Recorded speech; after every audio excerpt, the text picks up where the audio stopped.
నమస్కారం, ఘంటారావానికి స్వాగతం. ముందుగా ప్రధాన అంశాలు. అమరావతిలో బ్యాడ్మింటన్ శిక్షణా కేంద్రం ఏర్పాటు చేయండి, క్రీడల అభివృద్ధికి నిధులు ఇవ్వాలని కేంద్ర మంత్రికి సీఎం వినతి.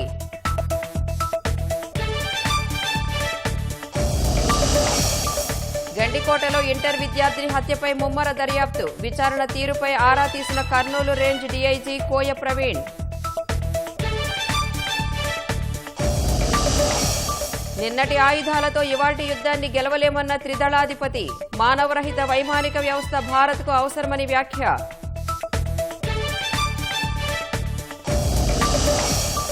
బస్సులో బిడ్డను ప్రసవించి బయటకు విసిరిన యువతి, మహారాష్ట్రలో తల్లిని అరెస్టు చేసిన పోలీసులు.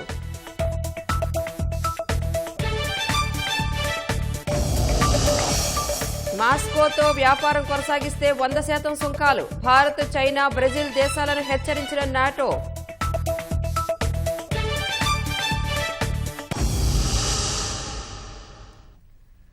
అమరావతిలో అంతర్జాతీయ స్థాయి ప్రమాణాలతో బ్యాడ్మింటన్ శిక్షణా కేంద్రం ఏర్పాటుకు సహకరించాలని కేంద్ర క్రీడా మంత్రి మన్సుఖ్ మాండవీయను ముఖ్యమంత్రి చంద్రబాబు కోరారు. ఢిల్లీ పర్యటనలో భాగంగా మాండవీయకు పలు విజ్ఞాపనలు అందించారు. ఖేలో ఇండియా మార్షల్ ఆర్ట్స్ 2025ను ఏపీలో నిర్వహించేందుకు అవకాశం ఇవ్వడంపై మాండవీయకు ధన్యవాదాలు తెలిపిన సీఎం వాటి నిర్వహణకు 25 కోట్లు విడుదల చేయాలని కోరారు. అమరావతిలోని కృష్ణా తీరంలో వాటర్ స్పోర్ట్స్ శిక్షణా కేంద్రాలు, నాగార్జున వర్సిటీ, కాకినాడలో నేషనల్ సెంటర్స్ ఆఫ్ ఎక్సలెన్స్ల ఏర్పాటుకు గతంలో పంపిన ప్రతిపాదనల గురించి గుర్తు చేశారు. తిరుపతి, రాజమహేంద్రవరం, కాకినాడ, నరసరావుపేటలో ఖేలో ఇండియా కింద మౌలిక సదుపాయాల కల్పన ప్రాజెక్టులు పూర్తి చేయాలని విజ్ఞప్తి చేశారు. విజయవాడ ఇందిరాగాంధీ స్టేడియం అభివృద్ధికి 27 కోట్లు, గుంటూరు బీఆర్ స్టేడియంలో మల్టీ స్పోర్ట్ కాంప్లెక్స్ ఏర్పాటుకు 170 కోట్లు, రాష్ట్రంలోని వివిధ ప్రాంతాల్లో క్రీడల అభివృద్ధికి 341 కోట్లు మంజూరు చేయాలని కోరారు.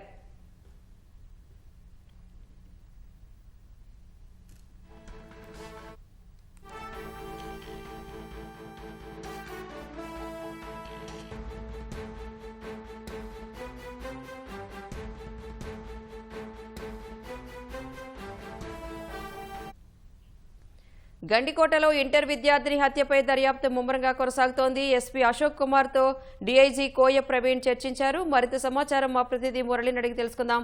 మురళి, విద్యార్థిని హత్య కేసు దర్యాప్తు వివరాలేంటి?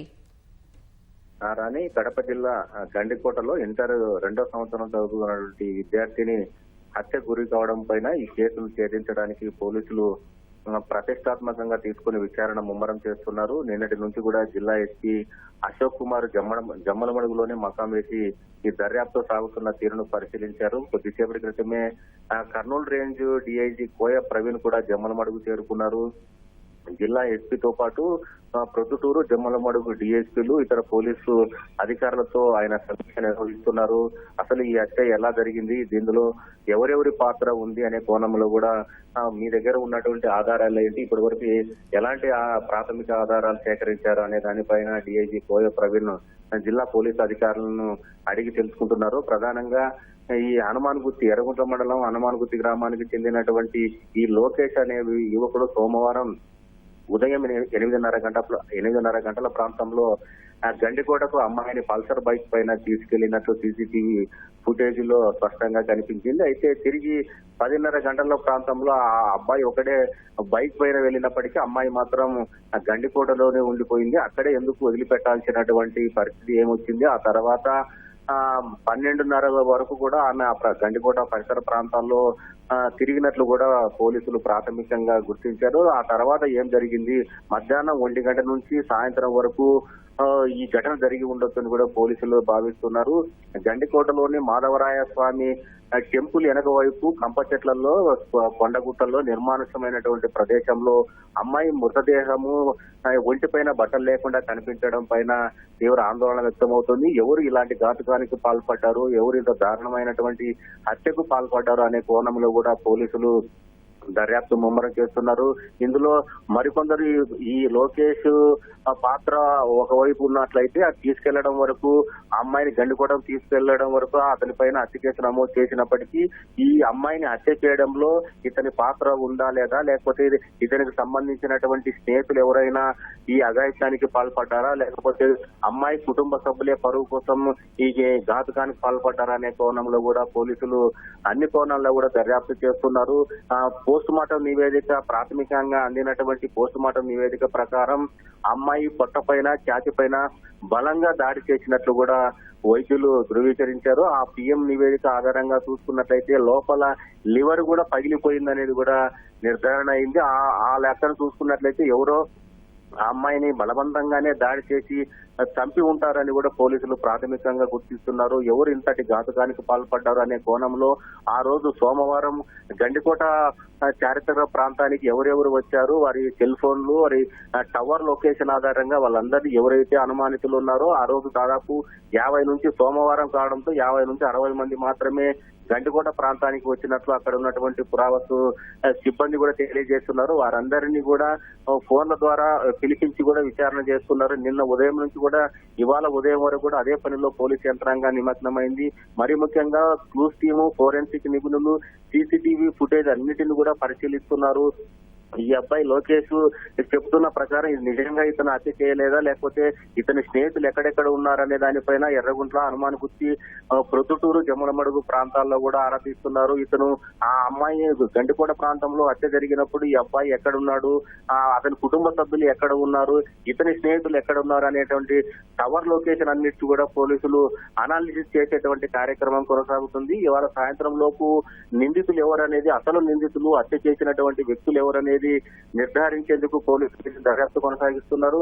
మరి ముఖ్యంగా కొద్దిసేపటి క్రితమే హనుమాన్ గుత్తిలో ఈ ఇంటర్ విద్యార్థిని అంత్యక్రియలు కూడా ముగిశాయి. పెద్ద సంఖ్యలో గ్రామం మొత్తం కూడా విషాదంలో మునిగిపోయింది. గ్రామం మొత్తం కూడా అమ్మాయి ఇంటి వద్దకు రావడం, వాళ్ళ కుటుంబ సభ్యులతో తమ బాధను పంచుకోవడం కూడా జరిగింది. అయితే ఇదే గ్రామంలోనే లోకేష్ అనేటువంటి తల్లిదండ్రులు కూడా ఉండడంతో ఈ 2 కుటుంబాల మధ్య ఏదైనా గొడవ జరుగుతుంది అనే ఉద్దేశంతో పోలీసులు ముందు జాగ్రత్తగా 2 ఇళ్ల వద్ద కూడా పోలీస్ పికెట్ ఏర్పాటు చేశారు. అయితే ఈ అమ్మాయిని తమ కుమారుడు లోకేష్ గండికోటకు తీసుకెళ్లడం తప్పేనని, కానీ హత్య మాత్రం చేసి ఉండడని లోకేష్ తల్లి దశగిరమ్మ మీడియా ఎదుట ఆవేదన వ్యక్తం చేస్తున్నారు. ఏదైనా ఇలాంటి చర్య, ఈ అమ్మాయిని చంపడం చాలా బాధాకరం, వారిపైన కఠినమైనటువంటి శిక్షలు విధించాలని కూడా గ్రామం మొత్తం కూడా డిమాండ్ చేస్తున్నటువంటి పరిస్థితి. ఈ కేసును కొలికి తీసుకురావడానికి డిఐజీ ప్రత్యేకంగా రంగంలోకి దిగడంతో ఇవాళ సాయంత్రానికి దీన్ని అసలు నిందితులను పోలీసులు మీడియా ముందు ప్రవేశపెట్టేటువంటి అవకాశం ఉంది. రాని అంటే మురళి, పోలీసుల ముందు అసలు లోకేష్ ఏమైనా నోరు విప్పాడా, వివరాలు ఏమైనా రాబట్టగలిగారా? పోలీసులు ఏం చెప్తున్నారు? 2 రోజుల నుంచి పోలీసులు అదుపులో ఉన్నటువంటి లోకేష్ ఆయన పదే చెప్తున్నాడు, అమ్మాయిని ఏడాది నుంచి నేను ప్రేమిస్తున్నాను, మా ఇద్దరి మధ్య సాన్నిహిత సంబంధం ఉంది. అయితే తన సూచన మేరకే అమ్మాయి గండికోట ప్రాంతానికి వచ్చింది, కానీ నేను మాత్రం ఆ అమ్మాయిని హత్య చేయలేదు, అది ఎవరు చేశారో తనకు తెలియదని కూడా ఆ అబ్బాయి చెబుతున్నట్లు పోలీసులు ప్రాథమికంగా గుర్తించారు.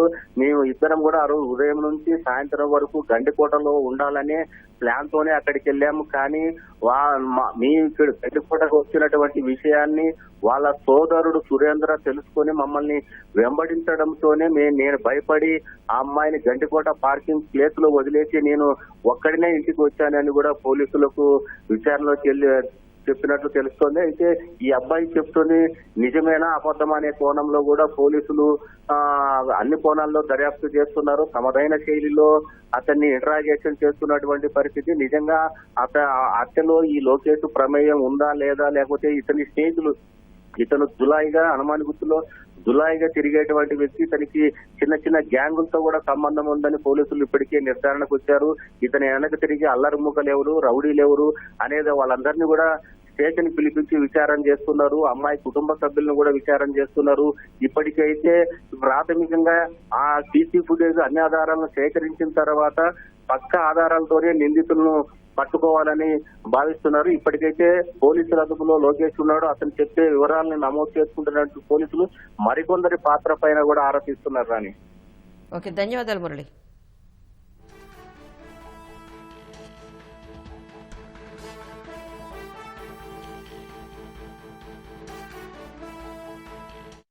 నదీ జలాలకు సంబంధించిన అంశాలపై మధ్యాహ్నం తెలుగు రాష్ట్రాల ముఖ్యమంత్రుల సమావేశం జరగనుంది. కేంద్ర జలశక్తి మంత్రి సిఆర్ పాటిల్ సమక్షంలో ముఖ్యమంత్రులు చంద్రబాబు, రేవంత్ రెడ్డి భేటీ కానున్నారు. మరింత సమాచారం మా ప్రతినిధి అరుణ్ ప్రత్యక్ష ప్రసారం ద్వారా అందిస్తారు.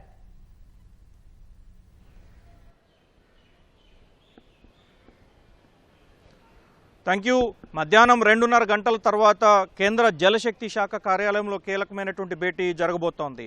ఈ ఆంధ్రప్రదేశ్ ప్రభుత్వం ప్రతిపాదించినటువంటి పోలవరం బనకచెర్లకు సంబంధించినటువంటి వ్యవహారంలో ఈ మొత్తం అంశం కీలకంగా తెర మీదకు వచ్చింది. తెలుగు రాష్ట్రాల్లో మరొకసారి ఉమ్మడి నదులకు సంబంధించి అటు కృష్ణా ఇటు గోదావరికి సంబంధించినటువంటి నదీ జలాలు వాటి వినియోగానికి సంబంధించి ఒకరిపై ఒకరు ఆరోపణలు వ్యవహారాలు ఇవన్నీ మరొకసారి తెర మీదకు వచ్చాయి. అయితే ఈరోజు పోలవరం బనకచెర్లకు సంబంధించినటువంటి ప్రతిపాదనలను పోలవరం బనకచెర్ల ప్రాజెక్టు చేపట్టడానికి పర్యావరణ సంబంధించినటువంటి అధ్యయనం చేసేందుకు అవకాశం ఉన్నటువంటి మార్గదర్శకాలను ఇవ్వాలి అని చెప్పి కేంద్ర ప్రభుత్వానికి ఆంధ్రప్రదేశ్ ప్రభుత్వం ఒక ప్రతిపాదనను పంపించింది.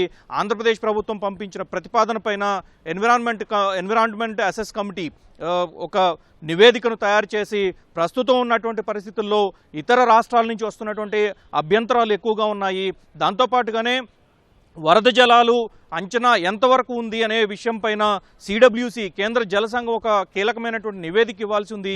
ఆ నివేదిక వచ్చిన తర్వాత పక్క రాష్ట్రాలకు సంబంధించినటువంటి అభ్యంతరాలను కూడా ఏమీ లేని సందర్భంలోనే తాము ఈ ప్రాజెక్టుకు సంబంధించినటువంటి అంశాన్ని ఈ ప్రతిపాదనను పరిగణలోకి తీసుకుంటామని చెప్పి ఎన్విరాన్మెంట్ అసెస్మెంట్ కమిటీ ఒక నివేదికను ఇవ్వడంతో పాటుగా ఆంధ్రప్రదేశ్ ప్రభుత్వ ప్రతిపాదనను తిరిగి వెనక్కి పంపింది. సో ఆ నేపథ్యంలో ఆంధ్రప్రదేశ్ ప్రభుత్వం చేసినటువంటి విజ్ఞప్తి, అదే సందర్భంలో పోలవరం బనకచెర్ల ప్రాజెక్టు వల్ల తెలంగాణ ప్రయోజనాలకు నష్టం చేకూరుతుంది, తెలంగాణలో కేటాయించినటువంటి ముఖ్యంగా గోదావరి ట్రైబ్యునల్ ఇచ్చినటువంటి జీడబ్ల్యూడిటి ట్రైబ్యునల్ ఇచ్చినటువంటి తీర్పులకు విరుద్ధంగా పోలవరం బనకచెర్ల ప్రాజెక్టు చేపడుతున్నారు అనేది ప్రధానమైనటువంటి అభ్యంతరము. ఈ అభ్యంతరాలను తెలంగాణ ప్రభుత్వం తెలంగాణకు సంబంధించినటువంటి నీటిపారుదల శాఖ మంత్రి కేంద్ర జలశక్తి శాఖకు అదేవిధంగా మొత్తం కేంద్ర ప్రభుత్వానికి కూడా లేఖలు రాశారు. ఈ ప్రాజెక్టు వల్ల తెలంగాణకు పూర్తి స్థాయిలో నష్టం జరుగుతుంది అని చెప్పడం జరిగింది. అయితే వాస్తవానికి దీంట్లో ఎటువంటి నష్టము తెలంగాణకి చోటు చేసుకోవడం లేదు. ఆంధ్రప్రదేశ్కు వచ్చేటువంటి వరద జలాలు దాదాపు 3000 టీఎంసీలకు పైగా సముద్రం పాలవుతున్నాయి. సముద్రం పాలవుతున్నటువంటి నీటిలో నుంచి కేవలం 200 టీఎంసీలు మాత్రమే తాము అప్పర్ స్ట్రీమ్లో ఉన్నటువంటి రాయలసీమ సంక్షోభిత ప్రాంతాలకు వీటన్నిటిని తరలించడానికి తాము సిద్ధపడ్డట్లుగా ఆంధ్రప్రదేశ్ ప్రభుత్వం చెప్పింది.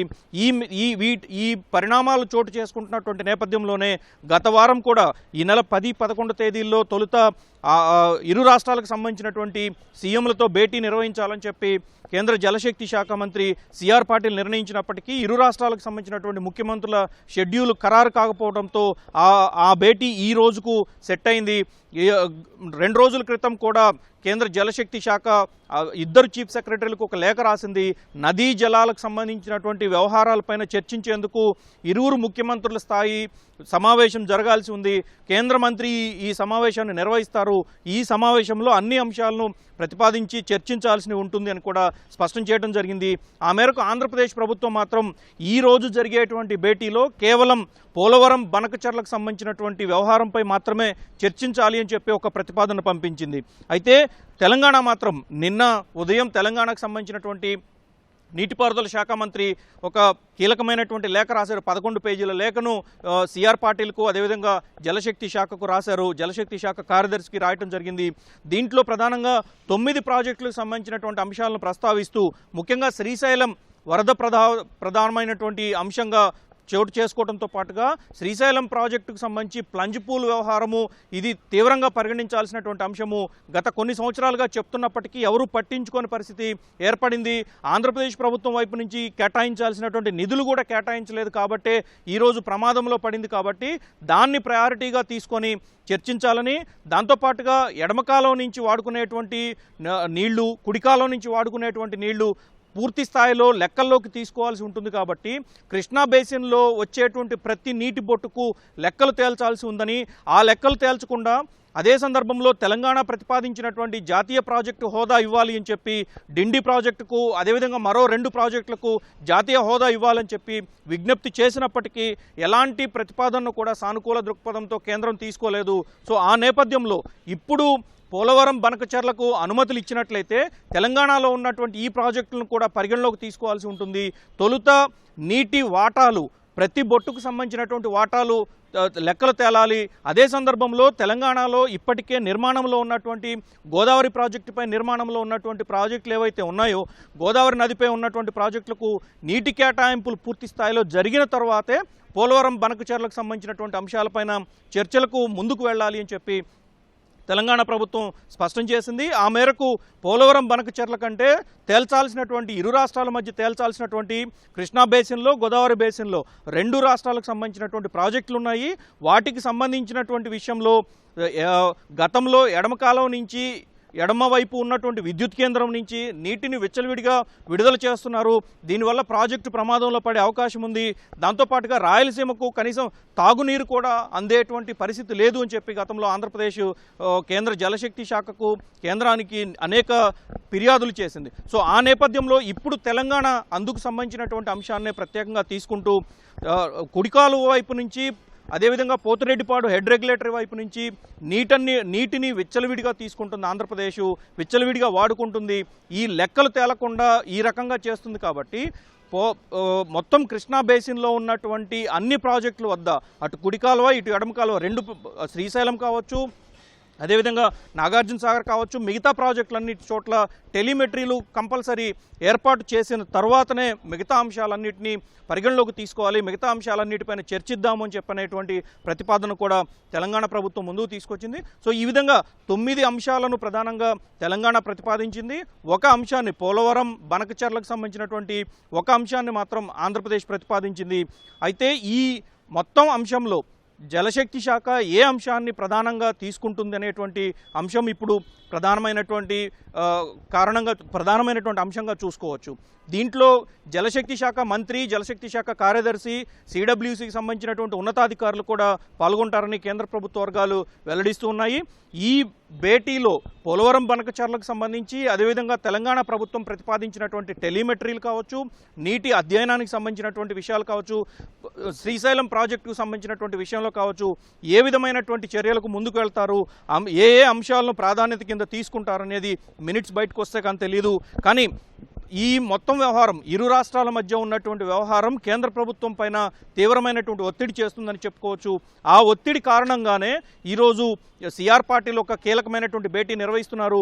ఒక రకంగా చెప్పాలంటే ఇది అపెక్స్ కౌన్సిల్ లాగానే ఈ భేటీ నిర్వహిస్తున్నట్లుగా కేంద్ర ప్రభుత్వ వర్గాలు వెల్లడిస్తున్నాయి. సో ఈ నేపథ్యంలో ఈరోజు జరిగేటువంటి దాదాపు 2 గంటల పాటు భేటీ జరుగుతుంది అనేది ఇరు రాష్ట్ర ప్రభుత్వాలకు సంబంధించినటువంటి అధికారులు వెల్లడిస్తున్నారు. ప్రస్తుతం అటు తెలంగాణ, ఇటు ఆంధ్రప్రదేశ్ ఇరు రాష్ట్రాలకు సంబంధించినటువంటి ముఖ్యమంత్రులు వారి అధికారిక నివాసాల్లో ఇరిగేషన్ శాఖకు సంబంధించి ముఖ్య కార్యదర్శులు, ప్రధాన కార్యదర్శులు వీరందరితో పాటుగా ఇరిగేషన్ శాఖ మంత్రులందరితో తుదిసారి, అంటే కేంద్ర ప్రభుత్వం ముందుకు, జలశక్తి శాఖ ముందుకు వెళ్లేందుకు తుది కసరత్తును పూర్తి స్థాయిలో చేస్తున్నట్లుగా కొద్దిసేపటి క్రితం తెలిసింది. సో ఈ నేపథ్యంలో ఈ రోజు జరిగేటువంటి భేటీ కీలకం కాబోతోంది.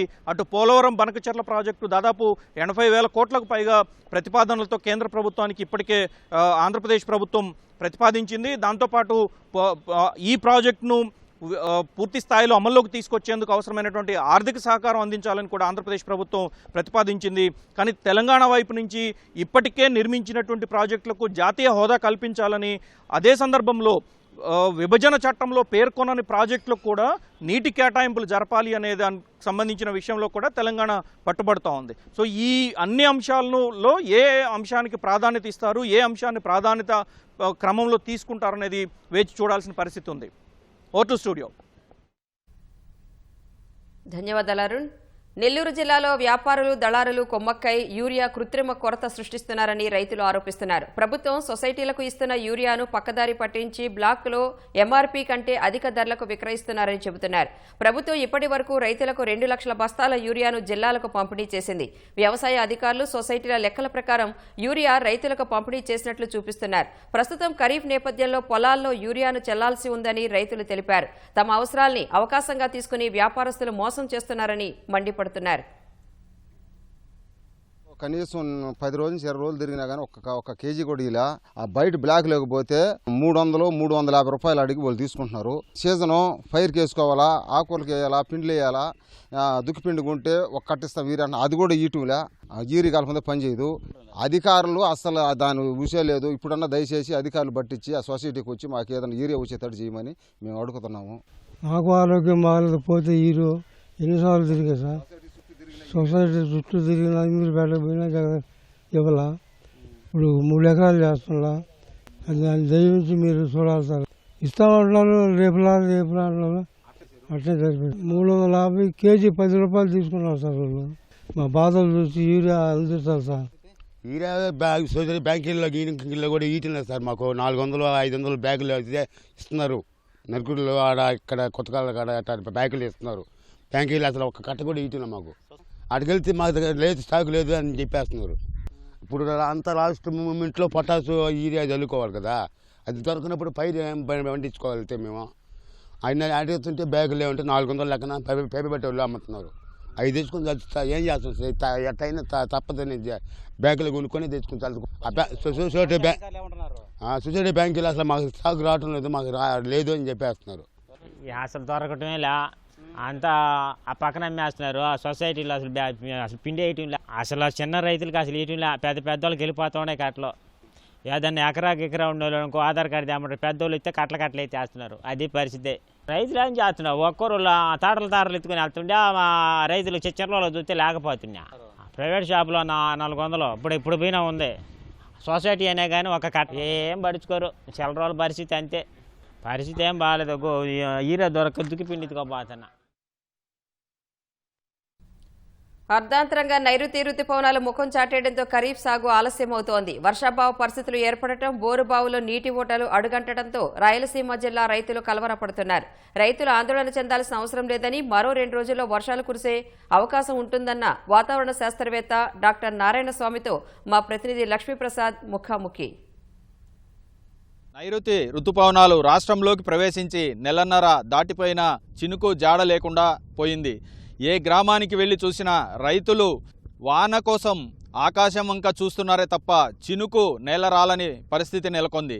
రాష్ట్ర వ్యాప్తంగా 50% పైగా వర్షపాత లోటు కొనసాగుతుండగా ఉమ్మడి అనంతపురం జిల్లాలో 62% లోటు వర్షపాతము నమోదైంది. రానున్న రోజుల్లో ఏమన్నా వర్షం కురిసే అవకాశం ఉందా అన్న విషయాలపై రేకులకుంట వ్యవసాయ వాతావరణ శాస్త్రవేత్త డాక్టర్ నారాయణ స్వామిని అడిగి తెలుసుకుందాం. సార్ చెప్పండి, ఈ విచిత్రమైన వాతావరణ పరిస్థితులు కొనసాగుతున్నట్లుగా రైతులు చెప్తున్నారు.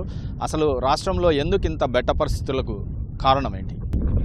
ప్రధానంగా మనకు చూసినటువంటి వాతావరణ మార్పులు, దానికి తోడు మనకు ఇప్పుడు ప్రస్తుతం అంతా కూడా మనకు ఆకాశం మేఘావృతమై ఉంటుంది, కానీ వర్షం రావడం లేదు. దీనికి ప్రధానమైన కారణం ఏంటంటే మనకు మాన్సూన్ ట్రఫ్, అంటే మనకు పైన మేఘాల్లో ఉన్నటువంటి రావడానికి, అంటే వర్షం కురవడానికి అనుకూలమైనటువంటి వాతావరణ పరిస్థితులు లేకపోవడం.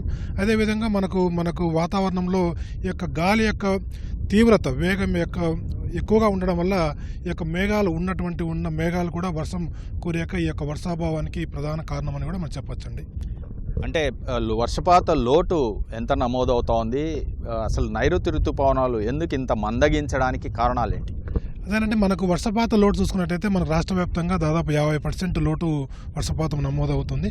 అదేవిధంగా మనకు ఉమ్మడి అనంతపురం జిల్లాలో దాదాపు 62% లోటు వర్షపాతము నమోదు కావడం జరిగింది. అయితే దీనికి ప్రధాన కారణము మనకు ఉన్నటువంటి వాతావరణ మార్పులు, ఉన్నటువంటి మేఘాలు కూడా కురుకుపోవడానికి అనుకూలమైనటువంటి వాతావరణ పరిస్థితులు లేకపోవడం, గాలి యొక్క వేగం ఎక్కువగా ఉండడము, ఇవన్నీ కూడా ప్రధాన సమస్యలుగా మనం భావించి వర్షపాతము లోటుగా ఉందని కూడా మనం భావించవచ్చండి. ఈవెన్ బోర్ల కింద కూడా రైతులు సాగు చేశారు. జూన్ మొదటి వారంలోనే విత్తనం వేశారు. పైరు ఒక నెలన్నర పైరు ఉంది బోర్ల కింద. ఇది కూడా అంటే నీళ్లు సరిపోవట్లేదు, పెట్టిన నీరు పెట్టినట్లుగానే ఆరిపోతూ ఉంది.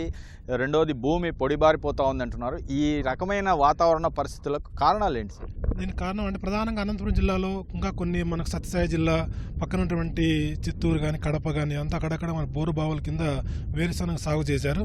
ఈ సాగు చేసినటువంటి జూలైలో సాగు చేసినటువంటి వేరుశనగ ఈ యొక్క డ్రై క్లైమేట్ వల్ల కూడా మనకు కొన్ని రకాల అంటే మనకు యొక్క పురుగుల వల్ల కూడా మనకు యొక్క ఆకులన్నీ కూడా గిడసబారిపోయి ఇవన్నీ కూడా మనకు అంటే మొక్క ఆరోగ్యవంతంగా లేకపోవడము, మనం పెట్టినటువంటి నీరు అంటే బోర్లకు ఉన్నటువంటి తక్కువ ఉన్న నీటితో సాగు చేస్తున్నారు. కాబట్టి ఈ యొక్క ప్రధానమైనటువంటి కారణం ఏంటంటే ఈ యొక్క గాలి యొక్క వేగం ఎక్కువగా ఉండడం వల్ల భూమిలో ఉన్నటువంటి తేమ కూడా ఆవిరి రూపంలో బయటికి వెళ్ళిపోయి మొక్క అంతా కూడా వడలిపోవడము, ఆరోగ్యవంతంగా లేకపోవడం కూడా ఇది కూడా మనకు ప్రధానమైనటువంటి సమస్య. మెయిన్గా చూసుకున్నట్టయితే మనకు గాలి యొక్క వేగం ఎక్కువగా ఉండడం వల్ల భూమిలో తేమ అంతా కూడా ఆవిరి రూపంలో బయటికి వెళ్ళిపోవడం. రానున్న 2-3 రోజుల్లో ఏమన్నా వర్షం వచ్చే అవకాశం ఉందా? వాతావరణంలో ఏమన్నా మార్పులు రానున్నాయా? రానున్న అంటే మనకు ఈ నెల 17వ తారీఖు నుంచి 22వ తారీఖు వరకు మనకు ఒక మోస్తరు నుంచి భారీ వర్షం పడేటువంటి అవకాశాలు చాలా మెండుగా ఉన్నాయి. ఇప్పుడే వచ్చినటువంటి మనకు యొక్క వాతావరణంలో మార్పులు, నైరుతి బంగాళాఖాతంలో ఏర్పడినటువంటి కొన్ని యొక్క వాతావరణ పరిస్థితుల వల్ల కూడా మనకు రాబో 4-5 రోజులు అనగా అంటే మనకు జూలై 22 తారీఖు వరకు కూడా మంచి వర్షాలు పడేటువంటి అవకాశాలు చాలా మెండుగా ఉన్నాయి సార్. అంటే మనకి ఈసారి నైరుతి ఋతుపవనాలు 10 రోజులు ముందుగా వచ్చాయి. ప్రతిసారి ఇలా అంటే జూన్లో రావాల్సినవి మేలోనే ఋతుపవనాలు రాష్ట్రంలోకి దేశంలోకి ప్రవేశించడం వల్ల ఇట్లాంటి బెట్ట పరిస్థితులు, వర్షాభావ పరిస్థితులు తలెత్తుతాయనేది చెప్తున్నారు. మీ పరిశీలనలు ఎలా ఉన్నాయి? అలా ఏంటంటే మామూలుగానే మనకు నైరుతి ఋతుపవనాలు కొన్ని సంవత్సరాలు ముందుగానే వచ్చాయి. అలాంటి సంవత్సరాల్లో కూడా మనకు జూన్లో అంటే తక్కువ వర్షపాతం అంటే మనకు డిస్ట్రిబ్యూషన్ అనేది వితరణ అంటే మనకు పడినటువంటి వర్షపాతం 62 మిల్లీమీటర్లు 63 మిల్లీమీటర్లు పడాలి. పడకోకుండా ఓన్లీ మనకు నెల చివరి రోజుల్లో పడిపోవడం కూడా జరుగుతూ ఉంటుంది. అంటే రైతులు వాళ్ళ యొక్క అనుభవం ఏమంటే మనకు ముందుగా వర్షాలు వస్తే మనకు పంట కాలంలో అనగా మనకు జూలైలో ఆగస్టులో వర్షాలు రావనేసి వాళ్ళ యొక్క అనుభవరీత్యా చెప్తుంటారు. కాకపోతే అది కూడా మాకు ఒక 2-3 సంవత్సరాలు అదే విధంగా కూడా మేము మా యొక్క డేటా అనాలిసిస్ మేము చూస్తే అది కూడా ఒక రకంగా కరెక్ట్ అని కూడా మనము భావించవచ్చు సార్. అంటే ఆలస్యమైంది, ఇప్పటికే ఖరీఫ్ పంటలు నెలన్నర దాటిపోయింది సుమారుగా. ఇప్పుడు ఏ పంటలను వేసుకోవచ్చు? అంటే పంటలు ఏమన్నా మార్చి వేసుకోవాల్సిన అవసరం ఉందా రైతులు, లేదా ఈ పంటలనే రెగ్యులర్గా వేసే పంటలనే ఆలస్యంగా వేసినా పర్వాలేదా? మీ సూచనలు ఏంటి? అట్లా ఏం లేదండి సార్. ఇప్పుడు మనకు చూసుకున్నట్టయితే మనకు జూలై అనేది మనకు మెట్ట పంటలు వేసుకోవడానికి చాలా అనువైనటువంటి నెల అండి ఇది. కాకపోతే రైతు సోదరులు అపోహ ఏమంటే మనకు జూలైలో మనకు మొత్తం మొదటి వారంలో వేసుకుంటే మంచి పంట వస్తుందని కూడా వాళ్ళు అనుకుంటుంటారు. కాకపోతే మనకు జూలై ఇప్పుడు ఈరోజు 15వ తారీఖు నుంచి 31వ తారీఖు వరకు మనకు వేరుశనగ, కంది, ఆముదం, పత్తి అంటే నల్ల నేలల పత్తి వేసుకోవడానికి మంచి అనువైనటువంటి సమయం సార్. అంటే ఎందుకు సార్ అంటే మీ అంచనాలు అంటే వాతావరణ నిపుణులు వేస్తున్న అంచనాలు ఎందుకు తారుమారు అవుతున్నాయి? మనకు 12, 14 తేదీల్లో వర్షం వస్తుంది అన్నారు, ఎక్కడ వర్షం రాలేదు. రెండోది మేఘావృతం అవుతూ ఉంది, చినుకు రాలడం లేదు, విపరీతమైన గాలితో మేఘాలు ఎగిరిపోతున్నాయి. అంటే శాస్త్రవేత్తల అంచనాలు కూడా ఎందుకు తారుమారు అవుతున్నాయి? ఎందుకు ఈ 2-3 సంవత్సరాలుగా ఇలాంటి పరిస్థితులు తలెత్తుతున్నాయి? ప్రధానంగా వాతావరణం వచ్చేటువంటి మార్పులు అండి. కాకపోతే మేము జూన్ 30 తారీఖునే మేము ఆల్రెడీ రైతులకి మేము హెచ్చరిక చేశాము. అంటే మనకు జూలై 15వ తారీఖు నుంచి కూడా మంచి వర్షాలు వస్తాయనేటువంటి అది కూడా మేము ముందుగానే రైతులకు ఫోర్కాస్ట్ చేయడం జరిగినది. కాకపోతే ఒక 2-3 రోజులు ఆలస్యంగా అంటే 17వ తారీఖున జూన్ 17 నుంచి 22 మధ్యలో మంచి వర్షాలు కురుస్తాయి. దీనికి అన్నిటికీ మన ప్రధాన కారణం ఎవరు చెప్పినా కూడా దీంట్లో వాతావరణ మార్పులేనండి.